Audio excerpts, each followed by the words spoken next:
तुम्हारे दोस्त के काला धन वाले टेम्पो का मुकाबला हम ई रिक्शा से करेंगे, इस बात को याद रखना। उस अमीर सांसद को ये गरीब लड़का चप्पल पहनने वाला चुनौती देने के लिए आया है।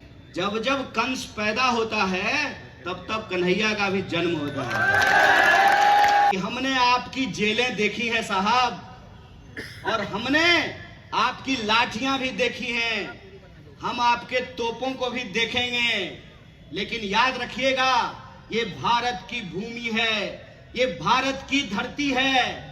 एक वक्त तक हम अत्याचार बर्दाश्त करते हैं, और जब अत्याचार सर से ऊपर बढ़ जाए तो हम एकजुट होकर के उसका मुकाबला करते हैं, इस बात को याद रखिएगा। बोलिए, संविधान बचाने की इस लड़ाई में आप साथ हैं कि नहीं है?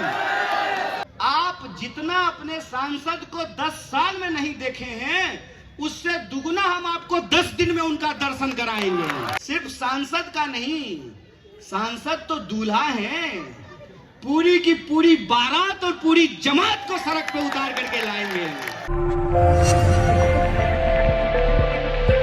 10 साल में सांसद महोदय दिल्ली के सबसे अमीर सांसद बन गए हैं, तो उस अमीर सांसद को ये गरीब लड़का चप्पल पहनने वाला चुनौती देने के लिए आया है।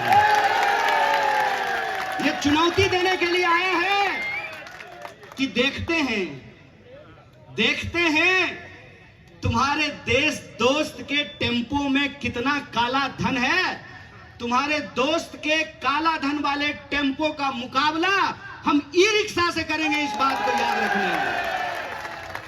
और रही बात हमारे एजेंडे की, जिस सपने की बात हमने आपसे की है, हमारा सपना यह है कि दिल्ली में रहने वाले लोग चाहे यमुना के उस तरफ रहते हो, चाहे यमुना के इस तरफ रहते हो, वो भारत के नागरिक हैं। और वो अगर भारत के नागरिक हैं तो इस देश के संविधान ने, इस देश के लोकतंत्र ने उनको एक अधिकार दिया है, और अधिकार यह है कि जिसके पास फॉर्च्यूनर है उसका वोट भी एक होता है, और जिसका बाप जूता सिलने का काम करता है उसका वोट भी एक होता है। यह है संविधान की ताकत। और इस संविधान की ताकत को ये हमसे छीन लेना चाहते हैं। और आपने देखा कि सूरत में इन्होंने क्या किया। सूरत में चुनाव नहीं हुए, जो सूरत के लोग थे वो अगर भाजपा के खिलाफ वोट देना चाहते थे, उनके पास वोट देने का कोई विकल्प नहीं था।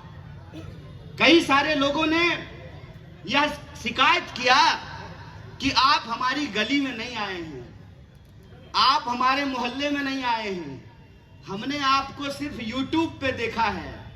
तो मैं उन लोगों को एक बात कहता हूं, दोस्त मेरे, ये लड़ाई बहुत बड़ी है, ये देखने और दिखाने की नहीं, बचने और इस देश को बचाने की लड़ाई है। इसीलिए उन लोगों को मैं सिर्फ इतना कहना चाहता हूं कि आपने उसी YouTube पे जहां आपने हमको देखा है, उसी YouTube पे एक और वीडियो आपने देखा होगा। भाजपा का सांसद का बेटा, लोग कहते हैं ईवीएम हैक होता है, उसके बेटे ने पोलिंग स्टेशन का अपहरण कर लिया, और अपहरण करके ईवीएम अपने हाथ में लेकर के कह रहा था कि ये ईवीएम मेरे बाप का है। इतना अहंकार, इतनी ताकत और इतना घमंड उसके दिमाग में कैसे आया है? इतना अहंकार, इतना घमंड, इतना ताकत उसके दिमाग में इसलिए आया है कि उनको लगता है कि उनको कोई हरा नहीं सकता है। तो मैं कहता हूं कि देश में जब जब अत्याचार बढ़ता है, रावण को भी लगता था कि उसको कोई हरा नहीं सकता है, कंस को भी लगता था कि उसको कोई हरा नहीं सकता है, लेकिन जब जब कंस पैदा होता है तब तब कन्हैया का भी जन्म होता है।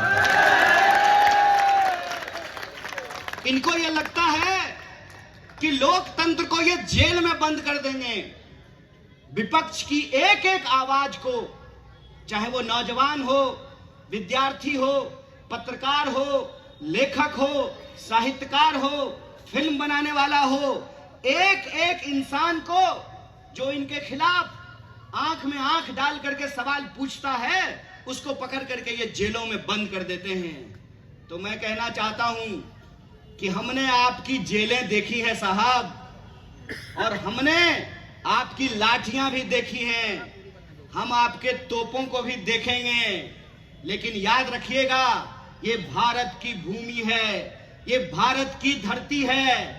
एक वक्त तक हम अत्याचार बर्दाश्त करते हैं, और जब अत्याचार सर से ऊपर बढ़ जाए तो हम एकजुट होकर के उसका मुकाबला करते हैं। इस बात को याद रखिएगा, इस बात को याद रखिएगा कि आप हमारे समाज को बांटने की कितनी भी कोशिश कर लीजिए, अंग्रेज भी यही करा करते थे, अंग्रेजों की भी यही साजिश थी, उन्होंने भी इस देश के साथ यही किया था।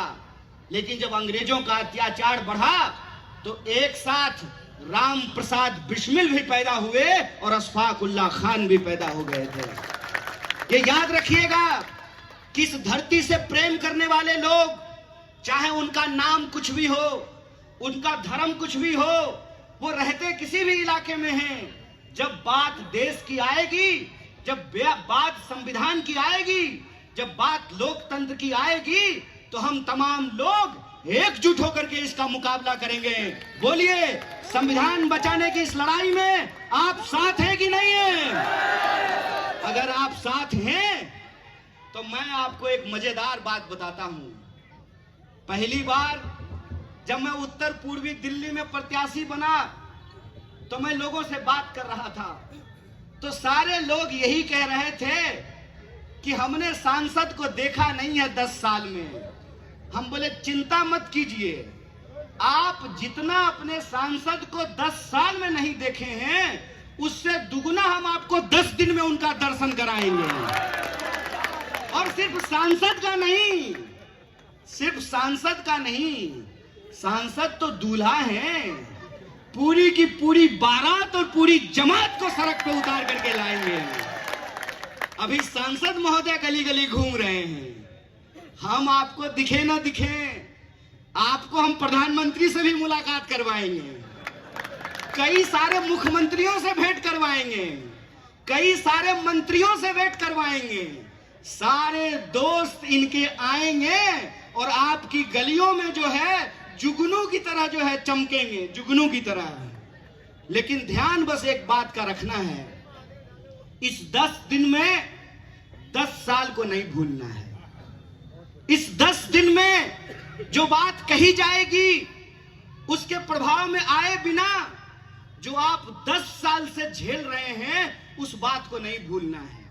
वो आएंगे, मीठी मीठी बातें करेंगे, फिर से नया वादा करेंगे, फिर से आपको उम्मीद दिखाएंगे कि हमने जो 10 साल में नहीं किया, हम वो आने वाले 5 साल में कर देंगे।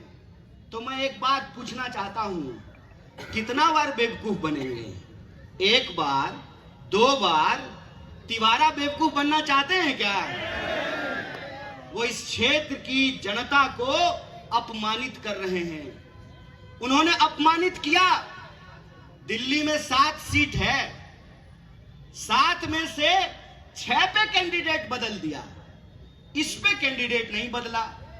और कैंडिडेट ऐसा जिसके बारे में भाजपा के लोग कहते हैं कि हमारा सांसद तो हमको मिलता ही नहीं है।